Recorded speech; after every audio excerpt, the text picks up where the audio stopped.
Into the ring. Friends, fighters, countrymen, allow me the honor of introducing the Royal Matador. Assalamualaikum warahmatullahi wabarakatuh. Perkenalkan, nama saya Iqbal Hernando dengan NIM 2190302020. Saya kelas A1. Di sini saya akan menjelaskan tentang buku kerja kewirausahaan 2, yaitu yang keempat dan yang kelima. Langsung saja.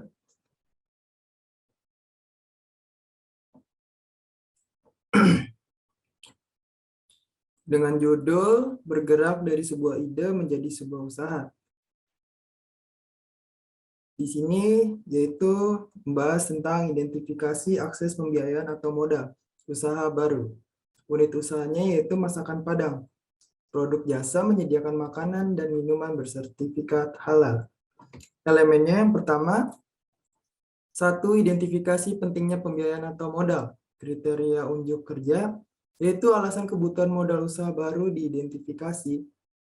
Di batasan variabelnya, alasan usaha baru perlu modal dapat mencakupi yang pertama tantangan cash flow, lalu penanaman modal. Sumber-sumber modal personal diidentifikasi, yaitu dapat mencakupi dana pribadi pendiri, lalu sumber bootstrapping, menemukan cara untuk menghindari kebutuhan pembiayaan atau pendanaan eksternal melalui kreativitas, kecerdikan, penghematan, pemotongan biaya, atau cara apapun yang diperlukan. Potensi peningkatan pendanaan dipersiapkan, yaitu dapat mencakupi personal fund, dana pribadi, lalu equity capital, penyertaan modal. Yang kedua, identifikasi sumber-sumber pembiayaan ekuitas. Business angel diidentifikasi, yaitu mempunyai karakteristik, mereka menginvestasikan uang mereka sendiri ke dalam proyek, biasanya lebih sedikit daripada yang diinvestasikan oleh pemodal ventura. Lalu jenis venture capital diidentifikasi, yaitu dapat mencakupi berdasarkan cara pemberian bantuan, yaitu single tier approach dan two tier approach. Initial public offering diidentifikasi, IPO dapat memberikan manfaatnya, yaitu monitoring dan pengakuan investor dan perubahan modal. Lalu yang ketiga, identifikasi pembiayaan pinjaman. Bank komersial diidentifikasi, yaitu mempunyai karakteristik secara historis, bank umum belum dipandang sebagai sumber pendanaan praktis untuk perusahaan pemula. Selanjutnya SBA garansi loan diidentifikasi, yaitu memiliki karakteristik program SBA yang terkenal tersedia untuk usaha kecil, yaitu KUR. Lalu selanjutnya sumber-sumber pinjaman lain diidentifikasi dapat mencakupi teman dan keluarga dan kartu kredit, sebaiknya digunakan secukupnya. Lalu yang keempat, identifikasi sumber-sumber kreatif, pembiayaan dan modal. Leasing atau sewa diidentifikasi, yaitu memiliki karakteristik sewa yang merupakan perjanjian tertulis di mana pemilik properti mengizinkan seorang individu atau bisnis untuk menggunakan properti tersebut selama jangka waktu tertentu dengan imbalan pembayaran. Lalu SBIR, Small Business Innovation Research, dan STTR, yaitu Small Business Technology Transfer, Grant Program diidentifikasi. Yaitu karakteristiknya, program SBIR adalah program hibah kompetitif untuk usaha kecil di tahap awal dan proyek bangunan. Lalu SBIR adalah program 3 fase, yang berarti bahwa perusahaan yang memenuhi syarat memiliki potensi untuk menerima lebih dari satu hibah untuk mendanai proposal tertentu. Lalu selanjutnya saya akan membahas buku kerja yang kelima atau yang terakhir. Langsung saja.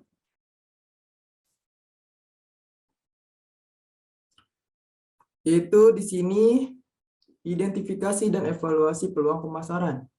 Dengan unit dan produk usahanya sama seperti yang tadi.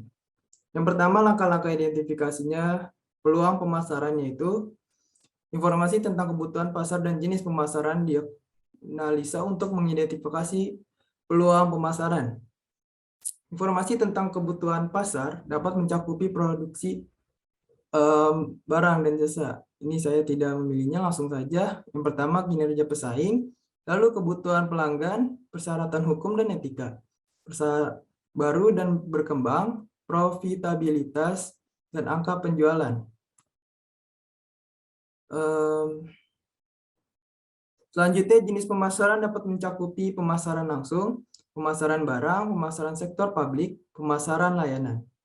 Yang selanjutnya, potensi pasar baru dan kontribusi pada bisnis diteliti untuk masuk membentuk atau mempengaruhi pasar dalam hal kemungkinan atau kontribusi terhadap bisnis, yaitu potensi pasar barunya mencakupi e-commerce. Kontribusi pada bisnis dapat mencakupi berpengaruh pada volume penjualan, pertumbuhan, dan profitabilitas. Lalu selanjutnya pendekatan kewirausahaan inovatif dan ide-ide kreatif. Diidentifikasi untuk aplikasi bisnis potensial mereka dan kembangkan menjadi peluang pemasaran potensial. Di sini yaitu dalam mencakupinya managerial approach atau peningkatan pengelolaan usaha, dan commodity approach melibatkan studi tentang bagaimana barang-barang sesuai dengan kebutuhan pengguna. Lalu yang kedua, investigasi peluang pemasaran. Yang pertama, peluang pemasaran diidentifikasi kemungkinan mereka cocok dengan tujuan dan kemampuan organisasinya, yaitu mencakupi penetrasi pasar. Menjual lebih banyak kepada pelanggan yang ada, meningkatkan pangsa pasar dalam segmen yang ada, membuat orang membeli jasa, pengembangan bisnis setiap memulai usaha. Lalu yang kedua, hasil evaluasi peluang, identifikasi untuk menentukan dampaknya pada basis bisnis dan pelanggan saat ini. Hasil evaluasi peluang mencakupi desain fungsional dari produk dan daya tarik penampilannya. Keamanan produk tidak menimbulkan bahaya pada kondisi operasi normal daya guna yang bisa diterima. Lalu kemudian untuk diproduksi dan diproses, kemudahan untuk ditangani. Selanjutnya, kelayakan finansial. Setiap peluang pemasaran dinilai berdasarkan faktor eksternal biaya, manfaat, risiko, dan peluang. Kelayakan finansialnya itu mencakupi faktor eksternal, biaya, manfaat, risiko, dan peluang. Lalu kemungkinan strategi pesaing potensial.